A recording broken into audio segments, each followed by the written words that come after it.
Hey everyone, and welcome to episode 91 of the Self-Publishing Roundtable, the podcast for indie authors by indie authors, where we discuss today's topics and issues that matter to the business of the self-published author. I am your moderator, Wade Finnegan, and my co-panelists are Michelle Reed. Say hi, Michelle. Hi. And Xavier Granville. Hello, internets. Our special panelist for this episode is Tom Ayling. Say hello, Tom. How's everyone doing? Tom is a nonfiction writer, which we haven't had very many on, so it's really cool. He writes for the Huffington Post. He's also got a really successful book, How to Find Your Passion, and he just recently started a I guess we call it a website webinar type of thing called the Self-Publishing System. So he's got some really great ideas about that and how to self-publish effectively. Also, he's got a background of coming over some obstacles himself when it came to writing that we're going to pick his brain about, and how to keep your motivation up and a whole bunch of other things. So, Tom, we really appreciate you coming on the show tonight. Yeah, I'm excited to do this. Cool. I'm going to ask you about motivation like 1,000 times because I need some of that this week. All good. So, Tom, for our listeners and watchers tonight on the show, we'll have you just do a little bio on your own, just because a lot of you probably don't know Tom, and maybe we'll get to know you. Real quick before we do that, though, just want to remind everybody that is watching and listening, please give us some social shares and like us and give us a review on iTunes. I've been begging the last few weeks for those. Maybe I'll stop that. It's probably not very becoming, but we really could reverse psychology tactic. Yeah, I might. Don't leave a review, please. I dare you to leave a review. That's what I should use. I knew that. So, so guys, if you do that, we really appreciate it. And of course, leave your questions for Tom in the comments. We'll try our best to get everything on air. So, again, thanks for all my listeners. And Tom, tell us a little bit how you got here. Give us a little bit about your writing journey. Yeah, so my writing journey actually started probably my junior year in college, and I think that was a time when I started really gaining a lot of mentors. I went to Penn State, so I reached out to the people that I felt were really successful alumni, and it was like the vice president of Goldman Sachs became my mentor, like a retired CEO, and they kind of really got me aligned with my passion and purpose. And I think that I was just so grateful for that I saw that a lot of my friends were kind of lacking passion and purpose, and we all kind of felt really lost. And from learning everything from those mentors, I actually created a book, How to Find Your Passion, 10 Simple Steps to Living a Purpose-Driven Life. And it's a process on basically how to find your passion and how to be aligned with your purpose. So that started my my writing career, and I launched that, and like Wade said, it became a #1 bestseller, which was awesome. And I journaled all about that process. So from there, I was able to look back and see what I did right, and actually see what I did wrong, because there was a good amount of things I did wrong. And I created Self-Publishing System, which is just it's an online community where it teaches you how to write and publish a book in 3 months. Very cool. That's a really awesome way to go after it. So prior to you writing that book, Tom, did you have any other writing experience? I loved writing, but I was actually kind of scared to write. Some of the obstacles that I went through in life kind of deterred me and made me think that I wasn't a great writer, when really I think that the biggest part about writing is just finding your voice. That's true, yes. And being confident in it and just doing it. Definitely. So how about with the Huffington Post? How did that all get started? Yeah, so it's a funny story. I was actually really into Oprah in college, and Ariana Huffington was on the Oprah show, and I was just like astonished by how cool she was. So I just reached out to her and then just let her know that like I admired like her passion and that she wrote a book called Thrive, and I just really wanted to share my story because I thought it could help a lot of people. And so she said, you know what? Yeah, definitely. I wanna take you on. Introduced me to this woman named Zoe, and Zoe got me hooked up, and they just said you can start contributing. So it was pretty cool. Do you think that would work now? Do I think that would work now? I do think that would work now. I mean, yeah, if yeah, That's crazy. I do. I mean, why not? You know. I'm gonna do I it. think you should always go for it. Okay. So the next thing we know, Michelle will be running for the Huffington Post, and probably move on to bigger and better things too. She'll probably just leave Xavier and I in the dust, but that's okay. Man, I've been this close since day one, so. Thanks. I'm just kidding. I think there is a little bit of delay in the video tonight, so just bear with us if you're watching live. Sometimes we're going to talk over the top of each other, but you know that's Google for you. So, but I like Google, so you know, in case I don't want Google to think I'm bad. They might shut things down. Yeah, we like you, Google. We like you. Do not anger the Google gods. So, Tom, you mentioned some obstacles, and obviously your book is about that. Can you go in a little bit about what some of those things were that you had a hard time, and also maybe tell the listeners a little bit how they could start to find their passion or overcome some of those obstacles? Yes. Without giving away the entire content. The entire book, right? Yeah, we don't want to do that because we're going to sell a few more books, of course. Yeah. Yeah. I'll give a teaser. So when I was very young, I was in special education in reading and writing, and it was kind of it broke me really when I learned that I wasn't a good reader and writer, you know. So and I just really had a hunger for like learning to be better. So I just would start reading as many books as possible because, you know, I felt that would make me a better reader, and it did. But surprisingly, it actually made me a better writer too. And I would just write down my thoughts when I was younger, and then more into high school, I kind of started writing some more. And it really wasn't until college that I got serious about writing. And like I said, I got a bunch of mentors, and I found out how to find your passion or find my passion, and I felt that could help a lot of people. So so I created the content and for the book, and it's a funny book. It's kind of almost like a process more than like if you read chapter 7 and then you learn something, or read chapter 1. Like it's best to read 1 through 10. It's a 10-step process. So the first one is just basically finding out what matters most, and there's like questions in there that really align you to your passion and your likes and your dislikes too, and it's great to compare and contrast. And I found that out because sometimes it's just as important to know what you don't like than what you do like, which is kind of funny. That's a good point. So so it was just about aligning like my values and my beliefs, and really just understanding who I was as a person, especially in that time period. I had not like any clue. And then chapter 2, it just goes into becoming self-compassionate and really just understanding that it's okay to make mistakes, and it's okay to not be good in the beginning at writing and reading. It's fine, you know. And it's just really just understanding how to be more compassionate towards myself. And the more and then the next chapter would be, you know, discovering, you know, the power of self-awareness and just understanding, like, you know, just be aware of your thoughts and negative beliefs and stuff like that. And the chapter 5, I actually asked my buddy to write it. It was on like just being present, and he was in, I think, Costa Rica for like a month, like hanging out with monks.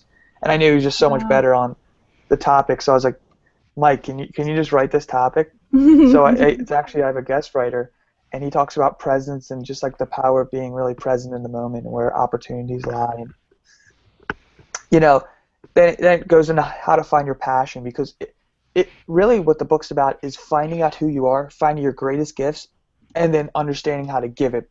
So it's a gentle transition between finding who you are and then turning that and giving that back. So after you find your passion, it's really just moving into like aligning that with your purpose and giving back, and then worldly compassion, because there's a difference between self-compassion and worldly compassion, and then simplifying. I mean, I think like a lot of the times in my goals, I would think, oh, I really want to get this car and this and that, and you know, I want to, you know, there were so many different things I wanted that were just like out there, where it was simplifying that really like added to my life. And then setting goals, and setting goals was a good topic, and I'm really happy I wrote that. But if I were to change one thing, I probably would have changed setting goals. I would change that chapter. Why? I heard a good quote. It was saying that like you know, it's not the person with the biggest goals that like achieves success. It's the one with the highest standards, and then it was just like standards are like your time, your environment that you surround yourself by, your attitude towards life and money. And if you look at like the people that have done it before you, look at their standards. And I think that was amazing, because I really did put a big emphasis on goals, but I think that, you know, that does contribute to a lot of anxiety for people, like to see these big goals. And I think that was the one thing that, you know. Yeah, that's a good point, and I don't think enough people in general, but authors in specific, being creative types, where if you have these large goals for yourself, especially if you plan on having a long career in writing either fiction or nonfiction, or putting out multiple books across several years, it's a large commitment and it's a big goal. And if you feel like you're slipping along that goal, it is quite a different thing than, say, if you just wanted to get one book out and just test the market. You know, you don't want to get into that point where you're building neuroses. Yeah, very true. I think if you talk about just like goals of like word goals, like daily goals, you know, especially with the self-publishing revolution, a lot of people are putting pressure on themselves to produce a lot of words every day, and that can also increase anxiety for sure. Definitely. We have a question. I can't tell if I'm talking over anyone or not, because the Googs hates me today. You're good. Okay. John Reed wants to know, did you jump into your big goals, or did you do like baby steps? Like, I know Pat Flynn has a folder for everything he does, and it's like every single step that he has to do is in there, so he can like check off, open my email, answer this email, and or do you do like, you know, bigger goals? That's a great question. You know, I was doing like big goals. Like it was like, oh, I want to finish a book, and then I realized like towards the middle of the book I just had like zero confidence. You know, because I was like, I'm so far from my goal, and then I just started doing little goals like every day. Like I want to journal in the beginning of the day. I want to hit in like 500 words, and I did 1,000 words, and the smaller the goal, like the more confident I got, the better I produced. So I think that I did both, and when you simplify what you're doing, or when I simplify what I'm doing, I feel way lighter, and I produce better. Okay, there's another. No, just kidding. No, just kidding. Xavier, do you got a question? Oh, Xavier, I can't hear you. Gosh darn it. It's like a magic trick. Hello? There we go. Okay. Damn you, Google. I'm gonna be the first one to say it. Just now I'm gonna get negative at Google. Was it David Anson's question that you said never mind to, Michelle? No, I thought John had another question, but it's like repeating for me. I think it's the tornado thing outside, but my internet's going. No, it was the same question. I just saw it twice. Oh yeah, well, blame the tornado in that case. Yeah. I see. If there's really a tornado, Michelle, then maybe you might not want to be on a podcast. Yeah. I'm from Oklahoma. We don't really mind that much. Oh, Okay. You probably should. I think you're way too tolerant as a people, and trust me, this is coming from a Canadian. That's what the sirens are for. When the sirens go off, you get in the closet. Yeah, Continue. the fact that you just guys have sirens in the town just scares me. Like, that just sounds like living in Fallout. That's pretty extreme, I'm not gonna lie. That's pretty wild. Yeah. And we always watch it on the front porch. Oh Always. wow. Just like it's the Sunday news or something like that. Yeah, every time. And we don't get in the closet until John says, "I can see it down the street." And we're like, "Okay." All right. Well, at least it's down the street. David Hansen is Thomas's special purpose, like Steve Martin's in The Jerk. I don't know if you've seen that movie, Tom. I haven't, but I don't know. You'll have to think about that one. You'll have to watch the movie and then figure it out and get back to you there, Dave. It's going to take me a while to get back to you on that one. Yeah. He's going to put it way down on the goals sheet. Yeah, exactly. It's definitely not a big goal. But, you know, the Jerk with Steve Martin, it's not that bad. Actually, it's really good. But is that the one with the fork? No, with that's Dirty Rotten Scoundrels. Never mind. Yeah, Go ahead. Yeah. So, Tom, tell us what differences and maybe similarities that you find when writing for Kindle, for print, for web, for the Huffington Post. You know, you write for all these different mediums. So, do you find there's differences as well as similarities between the two? Yeah. You know what? I found something that's so funny. You know, I've had a couple articles out, and I think that the one big difference is like the ones that have been successful and the ones that haven't is like when I'm really like vulnerable and open, they do very well. And when I kind of almost speak like from a pedestal, like how to find your clarity, like do this, this, and this, people are kind of like they can see right through it. Yeah, they're not into it as much because it's not personable. And when I get like very vulnerable, like like I was down here and I felt like total crap, like I had to pick myself off the floor. They're like, yeah, that's real, you know, like, and then they can relate because I think we've all been there, you know. So I think that that's like the closest meet, like the one thing that I've definitely noticed. With when you're talking about all these large goals, like where you are right now, where do you see yourself at in those long-term goals? Are you at the halfway point? Are you at the beginning? Are you near the end? Like, where do you see yourself along that timeline of goals?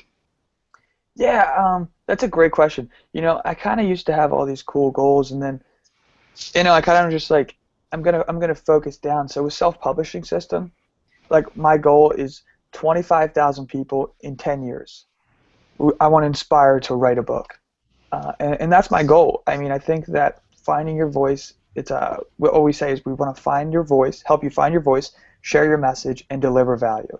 Those are our cornerstones, and that's why I wake up every day. You know, like I want more people to do that, and I realized when I wrote a book, like I could inspire thousands, but if I could help other people write books, I mean, you know what I mean? If you help 25,000 people write books, you've inspired millions, you know? So it was like a right in my head. I was like, I can help so many more people, and So I think Go ahead. my Sorry. biggest goal. No, yeah, I was like shocked. I don't know why, but yeah, that's my biggest goal. Do you travel and like, do you do speaking and stuff on it, or do you just? Go ahead. Yeah, I'm not a big speaker. You know, I'm more into writing. I've been asked to do speaking gigs, but you know, even this podcast, this is out of my comfort zone. So yeah. Oh well, you're doing fantastic. But when I actually wrote a nonfiction book, also, and the only time I could sell it was if I was speaking about it, and then I would like sell it, you know, while I was there, and it was exhausting. But fiction I can just sell online and people would buy it. And I didn't know if you were going and talking to people and, you know, like signing books and stuff. Yeah, I mean that is exhausting. The new way to do it is like they do like these podcast runs. So like Tony Robbins just put out a big book. I mean, he's on every podcast you can see, Hmm. and that's what a lot of people are doing because it is exhausting, like flying here or there.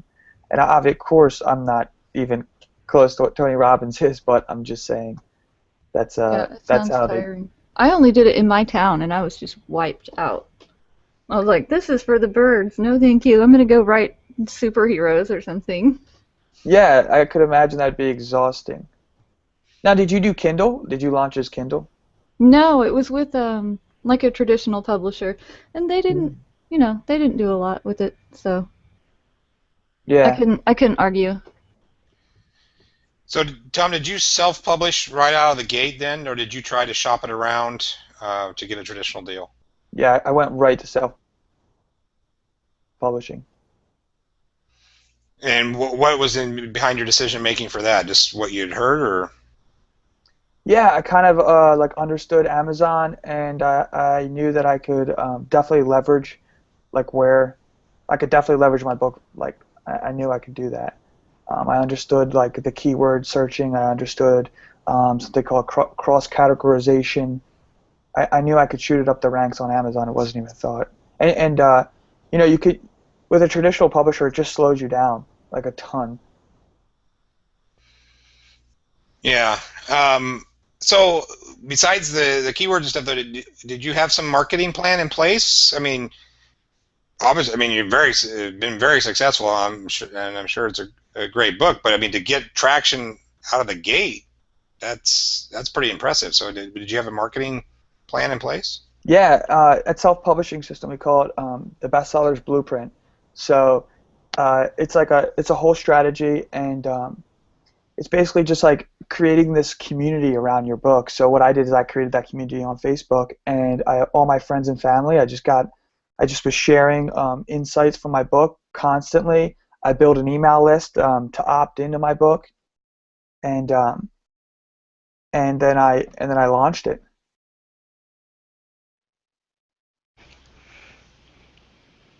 And That's so cool.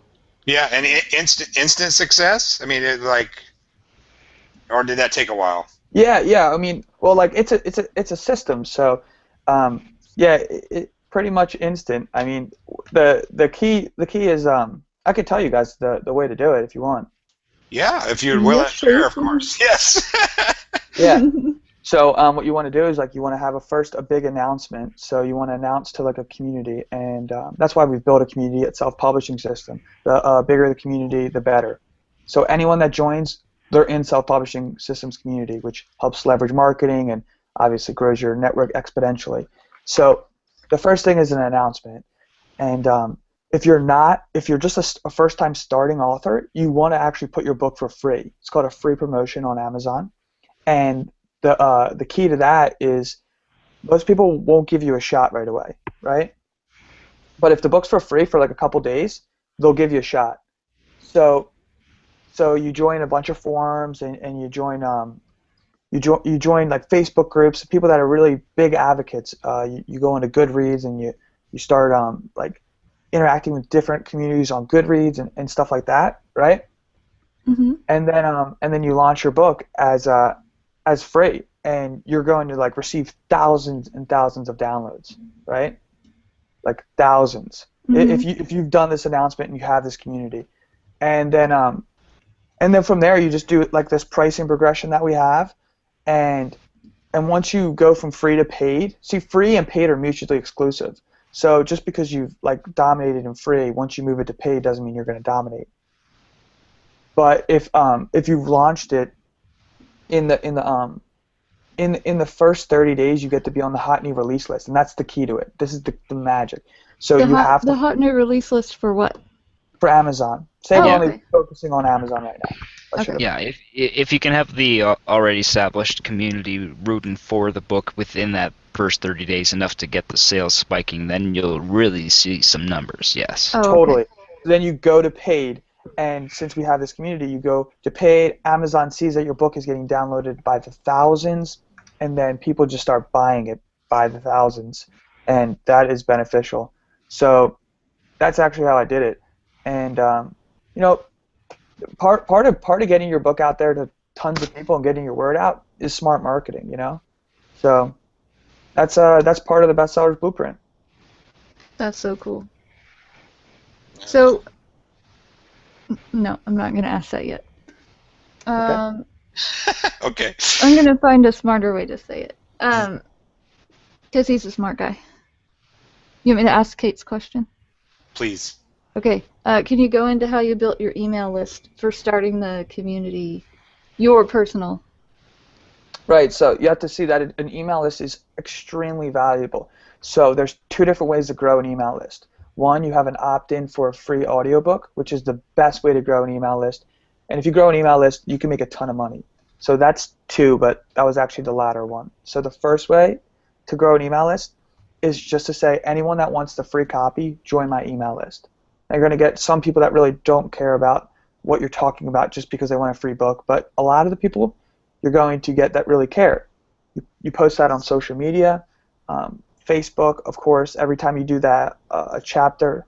So every chapter, I posted a short blurb, and at the end, I put a little link to my email list, and people would click and join because they wanted a free book, and I would ping them once the book came out. Excellent. But if you have a free opt-in, if you have an audiobook as a free opt-in, you're going to grow your list a lot. If that's what you want. I mean, there's a lot of different desired outcomes, as we call it. So the key to writing a book that we have found is the moment you decide to write a book, you have to set a desired outcome, an intent. And then once you have an intent, that's going to dictate if you want to get a bunch of sales and cash, passive income, if you want to go more towards an email list, or if you want just simply to get your book out to massive amounts of people. Mm-hmm. And you can pick more than one, but... Did you do the audiobook yourself, Tom? That's what I was going to ask. I didn't even do the audiobook because my friend did the audiobook, and at self-publishing system, we've tested like everything.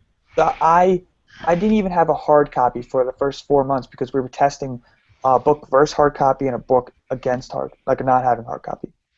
No, interesting. Yeah, and no audiobook and audiobook, and tell you what, do both.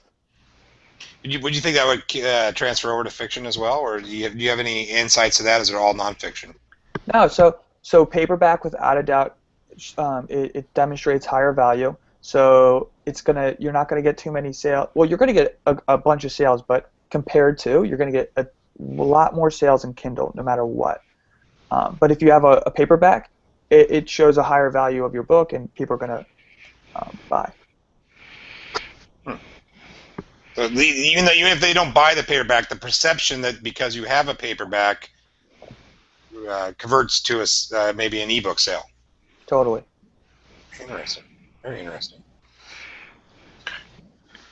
There was a question from a site from Robert Charles. I think he's a newcomer to the message board. So welcome, Robert. How you doing, Robert? He's just asking. Right now, your book is sitting around the 56,000 point, and you have around 56 reviews. Do you see like fluctuations depending on the price point and all these things, or do you find what positive reviews that you have tend to give you those certain times of peak buying, or how do you like where are the points of most capital gained when you're doing these strategies? Okay, that's a great question. So the biggest impact is in the first 30 days. So if you can get a review in the first 30 days, it's exponentially weighed against a review 4 months down the road, right? So 15 reviews is way better than even 40 reviews 4 months down the road, and that's just the way Amazon's algorithm works. To tell you the truth, I've been focusing on my book, but I'm really focused on self-publishing systems. So, of course, I've seen a drop, but there's different ways to bring that back up. So I can do another free promotion, which happens every 90 days. I can do a Kindle countdown deal, which is a great way to boost sales if you want some more passive income and like a sustainable rhythm with that passive income. Reviews are really beneficial, and if you can get a ton of reviews your book is definitely going to rise the rankings very fast. If you look at all the top books, they have tons of reviews. Did you do anything specifically to garner those reviews, except just maybe asking the community that you've set up, or did you do anything else? Like, did you give anything away to get a review? Mm-hmm. Can you share that a little bit? How you did that? Yeah. So I launched my book, and then 5 days before I told anyone I launched it, I opened it. So I opened it up, and I sent out PDF files of my book to 20-some people. And I was like, hey guys, do you mind reading this? And for that PDF file, you just give me a review, whatever you think's cool. Okay. That's a good it's a really good idea to help your book jump in sales. So if you don't have anything that's like you don't have a backlist with nonfiction, do you just do the one book over and over? And you just do a sale or do whatever? Because there's nothing else for them to go to once. But then again, like we mentioned earlier, he also has all these working for blogs and working for Huffington Post. Oh, that's true. So it's like it's hard to He's got a bigger funnel. Yeah, exactly. So it's not even just about the Kindle sales in itself. It's all about the system that he's setting up through all these other venues. So it is hard to judge it on the same merit as far as just like how's your ranking on the Kindle store, how much money do you make, because the way that you're doing it is much more complex. Yeah, it's a lot of it's about exposure, awareness. You're right. Especially for someone new, like me.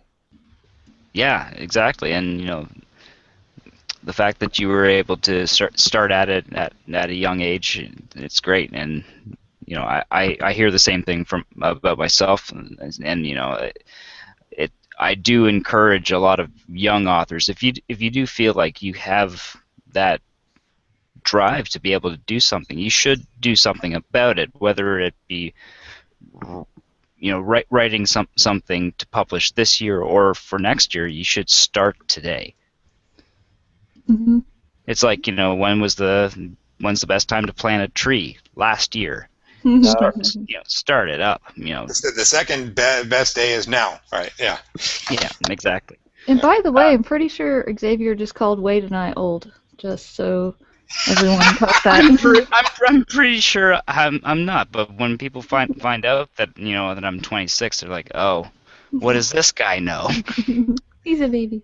Yeah, I'm a baby. But Michelle, you're way younger than I am, by the way, so don't even. I'm not that much younger than you. You shush. And you're gonna have to take her question. Who's? Yeah, which one? Sorry. The one that you posted in the chat. I didn't post a question in the chat, did I?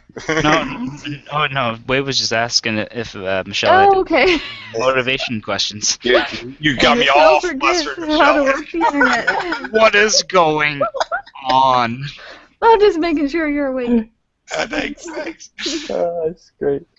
Michelle, I think you had a question about motivation. Is that correct? Yes, can you just tell me how to be motivated, please? Just walk me through the steps of being motivated. Yeah, just let me know. Give some good advice about motivation, Tom. How do I do things? Yeah, well, I mean, can I get a more like direct question? I mean, I don't know, motivation, just have a meaning, have a purpose, a why. That's it. Ready? So the bigger your why, the easier the what you do. So. And the why can't just be like make money, pay bills, or.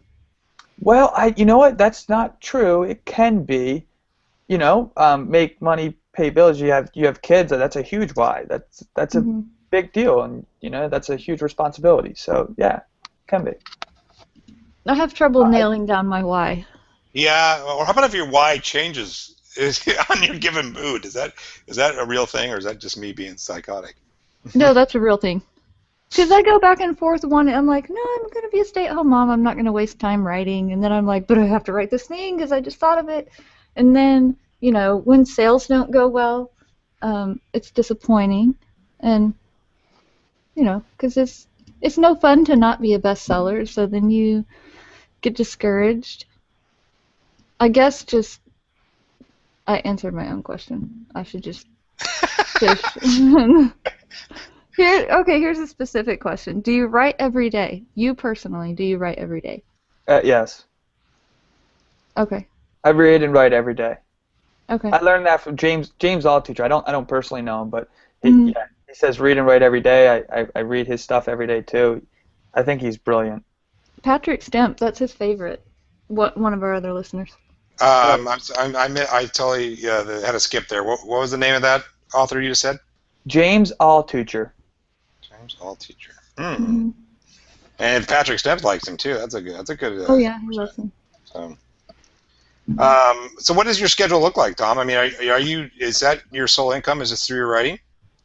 Yeah, well, self-publishing system too. So teaching others how to write, and I actually do like one-on-one coaching with authors that maybe their book is doing so well, or they really want to get their book out there and they want like my sole attention with like custom marketing, and a lot of people have a book's a great way to grow your business. So if someone really wants to grow their business, they'll be like, okay, Tom, can you help me set up this funnel?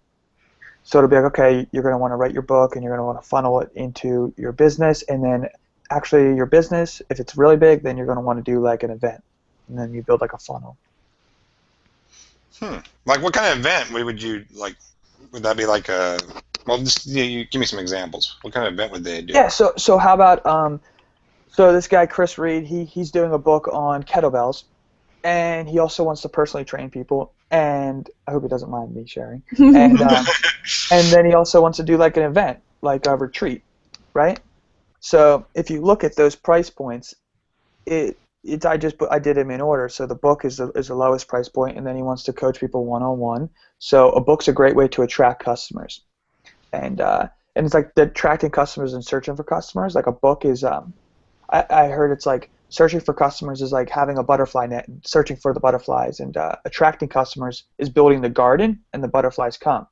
So that's what you want to do first, is you want to have this book out and then attract customers, and then you get emails, and then you turn that into leads. Well, after you start getting a couple customers that are getting attracted to you, you can then have this retreat, which is, people will pay a lot of money for experience, hands-on experience. If it's over the phone, they'll pay a little less. If it's one-on-one and you're right in front of them, yeah, people will pay big money. That's a lot to organize, though. Yeah, it is a lot to organize, but what if it isn't? What if it's 5 people, That's true. My friend did one for 20 people, and he really liked it. He's amazing. He does like acupuncture, and he's a hippie. He's my favorite hippie. So he did a hippie retreat, and I like it. Charged more, and the people came, and he did great. And now he gets invited to events like in Hawaii for Hawaii hippies, I guess. I don't know. So it just opened a whole big number of doors for him. He's been traveling the world for a year. So I think if you do one thing, it can open the door. Totally. That's the biggest thing. Like, once you write a book, you're an authority in that field. I mean, even if someone doesn't read one page of your book, they're gonna think of you right away. They're gonna be like, oh yeah, that guy knows or that girl knows what they're talking about.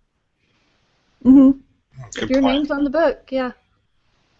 Except for mine, it didn't work, because my book was called How to Be Poor, and everyone was like, oh, that's hilarious. I was like, thanks. But you weren't trying to be funny.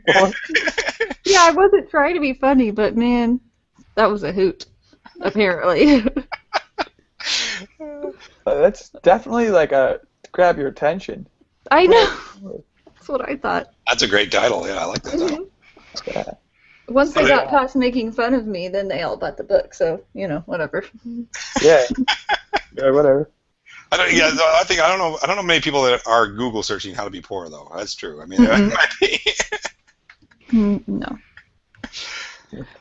Well, and like what you said, with as far as with the expectations of readers versus authors when they're going to be going with the system, like to a reader, once you have put out a book, you're right, you do kind of become an authority on the subject, just because it's an outside realm to the reader versus as the author.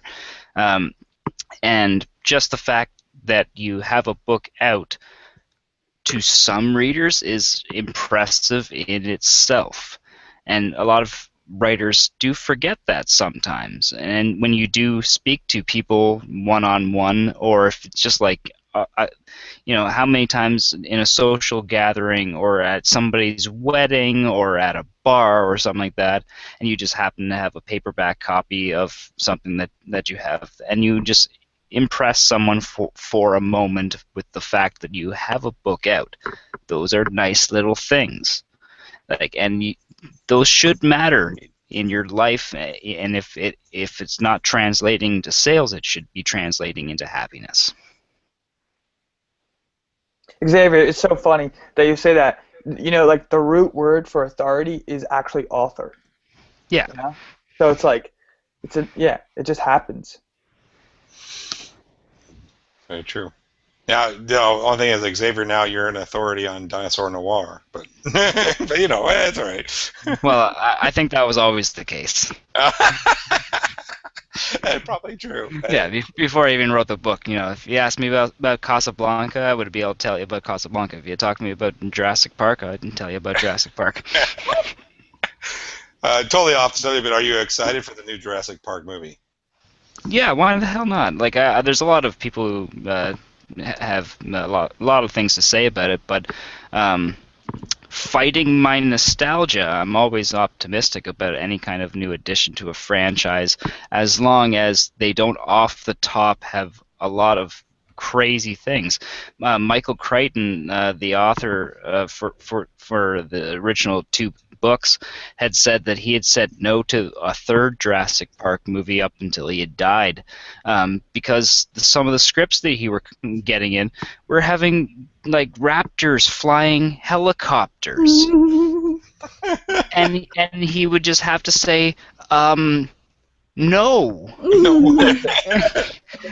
And they would just insist, but this would make a lot of money if we made it PG-13. Well, it would sell X amount of dollars, this amount of money.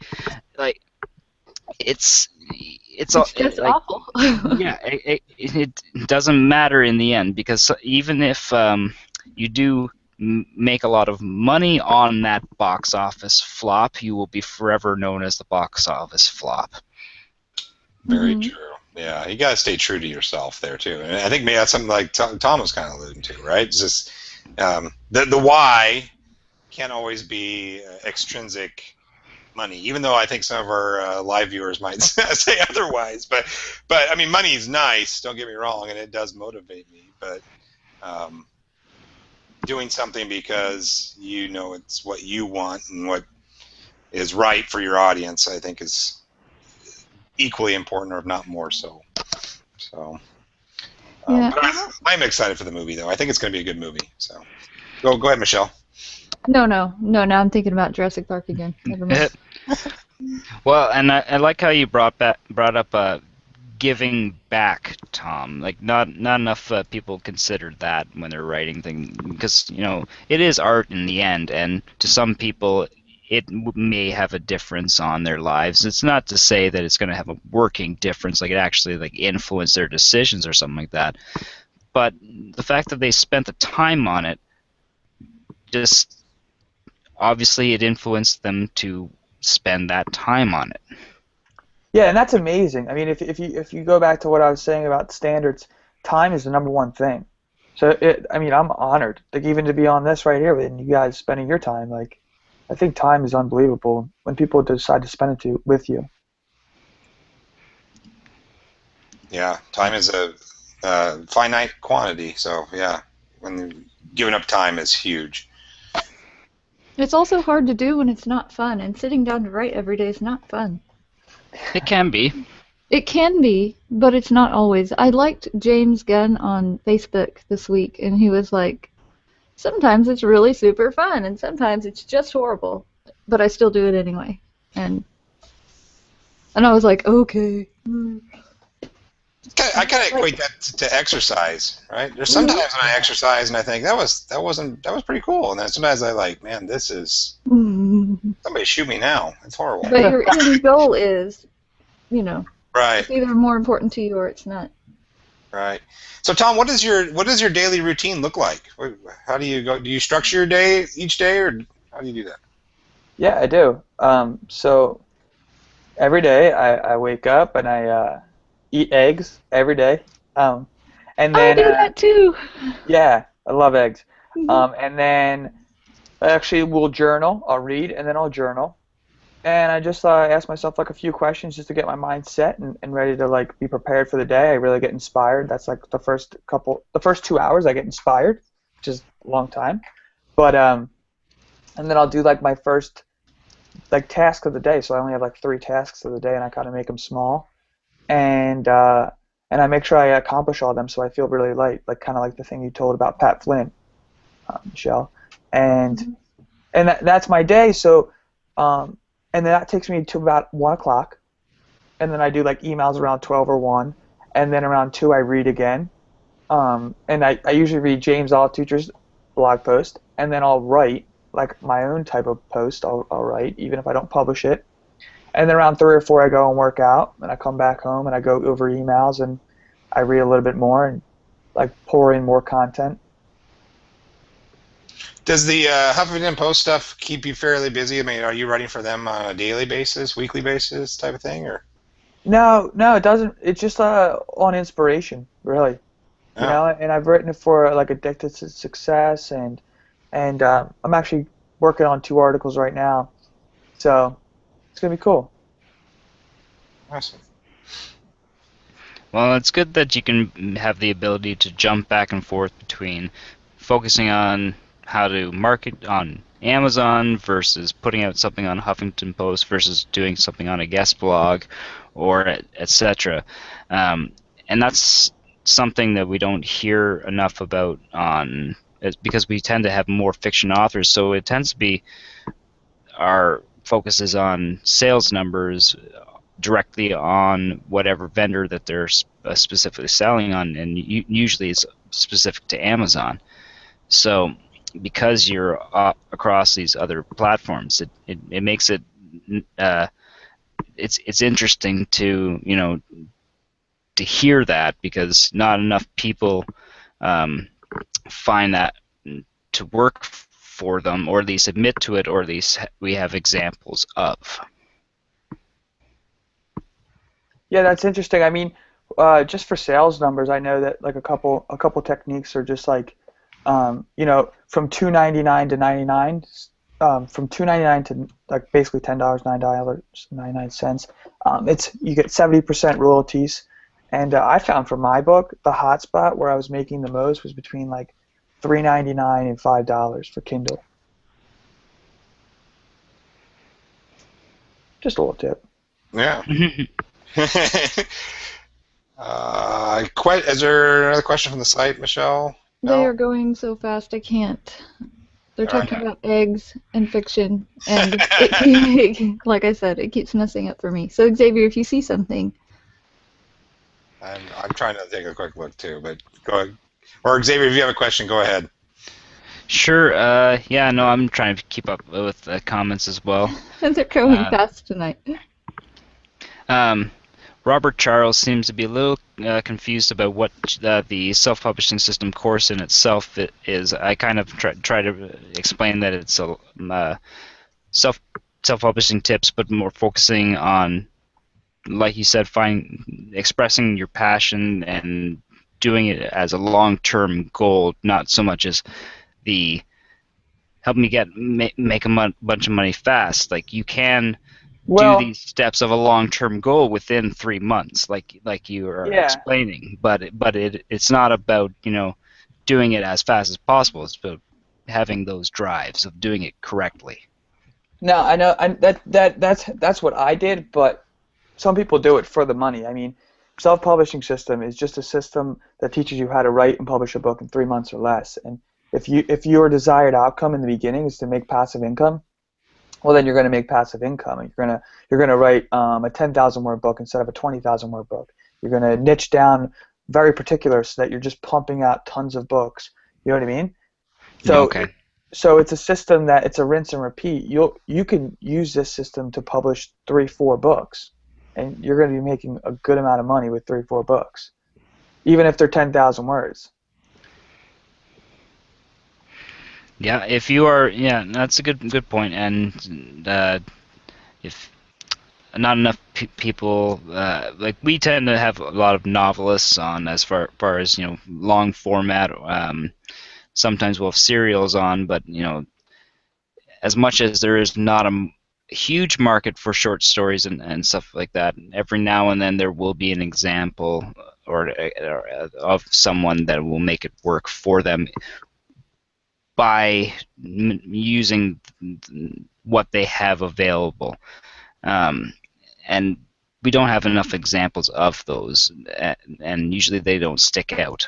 So that it's encouraging for those that want to seek out alternate methods other than constantly putting out 80K novels. Yeah, I mean, Amazon has its own category where it's 45-page to 90-page book. So, I mean, if you dominate a particular niche, some people just want to read that. Yeah, where's the how to be poor niche? Can I find that? Can I just make a niche for that? Yeah, I don't know. That's a tough one. That's a real tough one. What's your subtitle? There isn't one. Oh. I could make one. I'm getting the rights back so I can publish it myself. Well, let me know. Like, I definitely could help you with that. That would be great because I wanted personally to do like my thing is off. I wanted to do the same kind of route and write articles about it and write articles about how to use food stamps at Whole Foods way back when I used those. And just make things go. But yeah, it was just too exhausting. Yeah, like a keyword search for that, like you can use merchant words or there's a ton of different methods. I mean, I have this thing called Kindle Trends, which is pretty good. And it's just like the whole back end of Amazon. You're like, oh, type in this category. Boom.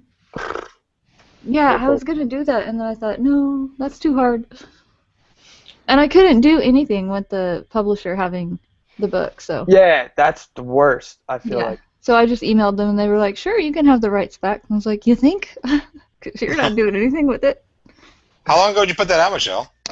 Oh, a long time ago. Oh, wow. I don't know. 2011? How big is the book? I don't know. I don't remember. It's not very big. Yeah, that's big enough. Yeah, it's like I sold it for $10. So it was like it was bigger than a pamphlet, but smaller than an epic fantasy. Probably around that page mark that you were talking about. So it's probably, I mean, let me know because I definitely know the market. Now, you say you're just Amazon exclusive and you study that Amazon. Have you thought about branching out to other platforms, or is it just because of Amazon being who Amazon is?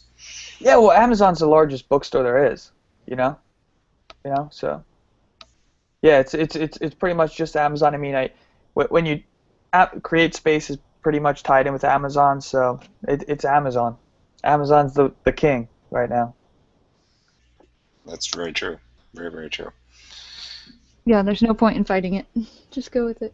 Yeah, just understand it, and then you definitely, because you have to, like Amazon, when they see your book getting downloaded, that's why we made this bestsellers blueprint, like this whole marketing strategy, because there's 5 modules in self-publishing system, and I can go over them in a little bit, but with the marketing, we know the algorithm for Amazon. So when you're receiving all these sales, Amazon wants to keep promoting it. They want to promote the best books because they know they're going to get more sales.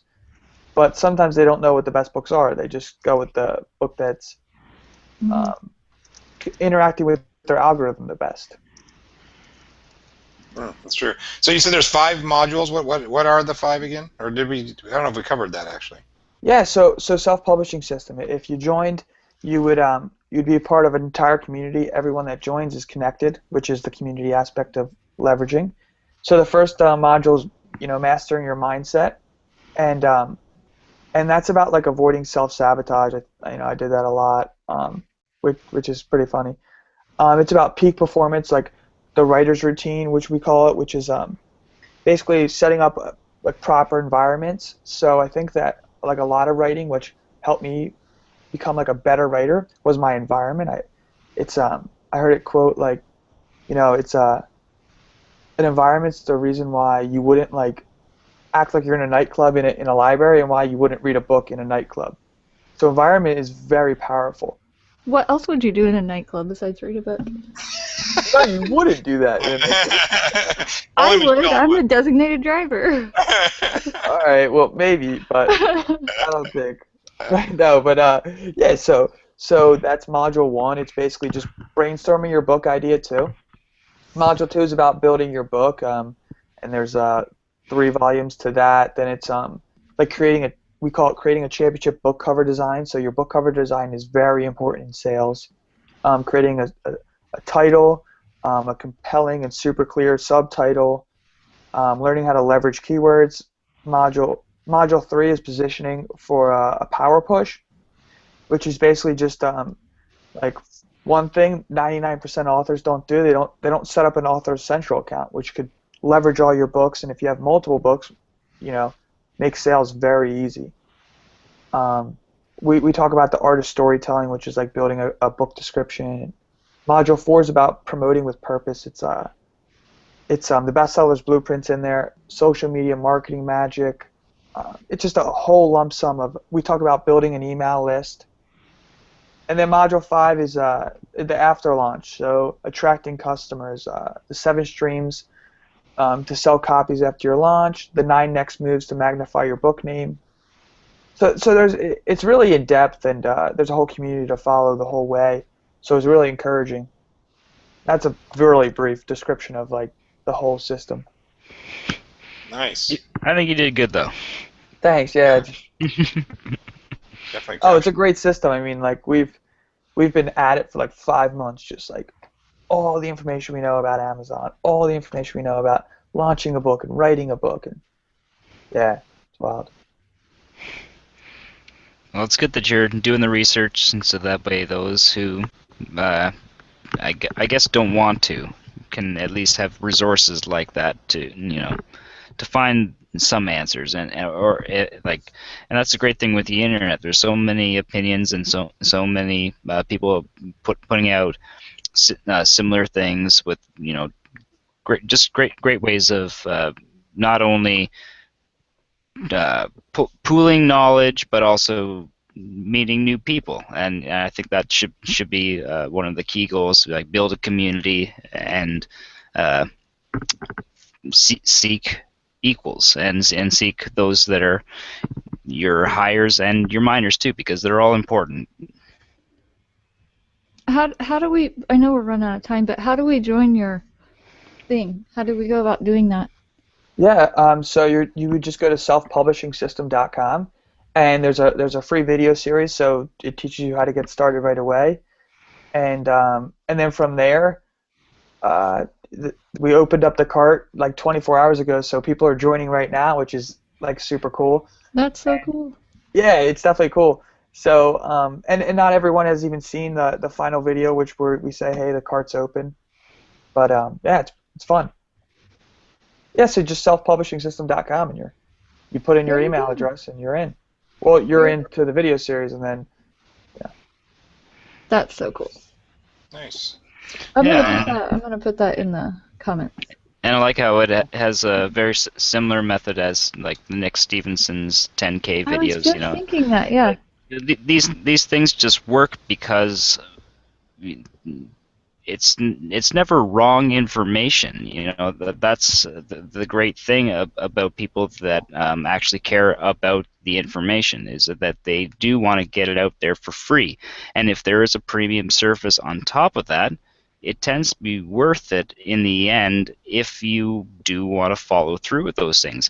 But otherwise, it's just great information. You can't argue with it otherwise. Yeah, good point. Good point. Any more questions from the site? Either of you can see? No, they're just making fun of my book cover now. Yeah, and Matt Moore. Oh, you mentioned it now. Now everybody's looking at. Look at John Yeah, Reed. she's probably getting great sales on this video. We've dropped that name like 5 times. It doesn't sell on Amazon at all. I'm telling you, it doesn't sell unless I sell it on the back of my car. Had a big day. Do what? Right. Gonna have a big day today. That's it. Oh, 3 whole copies on the internet. Oh, I love Matt Morris's comment. Twitter Yeah. lawyers. Thanks, Matt. Yeah. But then again, Matt Morris is looking for a designated driver right at for next Friday. He's So. planning a week in advance. Okay. Was there actually any real questions, or was it just all shenanigans? Robert Charles wants to know if Carl answered him. If Nick Stevenson is the English lad with the wispy mustache, and yes, he is. He does have a little wispy mustache. Yeah, and it very similar advice, right? So it's another one to compare and contrast to, and yeah. His is more specific in do these things, and Yeah. yours is more take care of yourself and then do these things. So Right. I like that. I can appreciate that. Yeah, and I think with Nick Stevenson, it is more geared towards those short-term goals versus long-term goals. Like he helps you establish a system, but I don't think. I think you do have an approach more towards, like Michelle said, self-improvement is a key to that, and by approaching it from those kind of angles, you're able to express it in a different way. Totally. Excellent. Well, okay. I think we're up on the hour. Tom, thank you so much for coming on tonight. It was really good information, and the one takeaway I'm going to do is like the why thing, because I thought about that and been bouncing off my shell a little bit too. So maybe I'm not so crazy if my why changes, but I do think it's important to know why you're doing things. So I really like that, and so thank you for coming on the show. We really do appreciate it. Yes, thank you. Thank you guys very much. It was a great time. For those that are watching live, if you want to get an invite to the after party, just let us know. Yes, Matt will probably say, well, you could just put the link in the chat. And we will. But no, we're not tonight, Matt, because we don't necessarily want Matt to come. So, hey, that's... We don't like you. We don't want just anyone walking in there. Yeah. I kid, of course. No. Matt's going to hate mailing me. Yeah. But anyway, so yes, but before you guys get an invite to that, you need to go over to iTunes right now and leave a review. Or don't, but yes, please leave a review on iTunes. We could really use that, and give us shout outs all over the place, please. We'd love to grow our viewership. And we love you guys for watching. So is there anything else I'm supposed to mention that I'm forgetting? I don't know who the guest is next week. It's kind of like last week, so you'll just have to be surprised like everybody else. I know, but last week, and then we got you. So we got Tom, yeah. So right? It's all good. So maybe I'll get another magical email. Another magic email. So, all right. Well, that's this week's show. Thanks for watching. And I think I need to pass over to Xavier. What do you got to say, Xavier? Oh yeah. Good night, internets.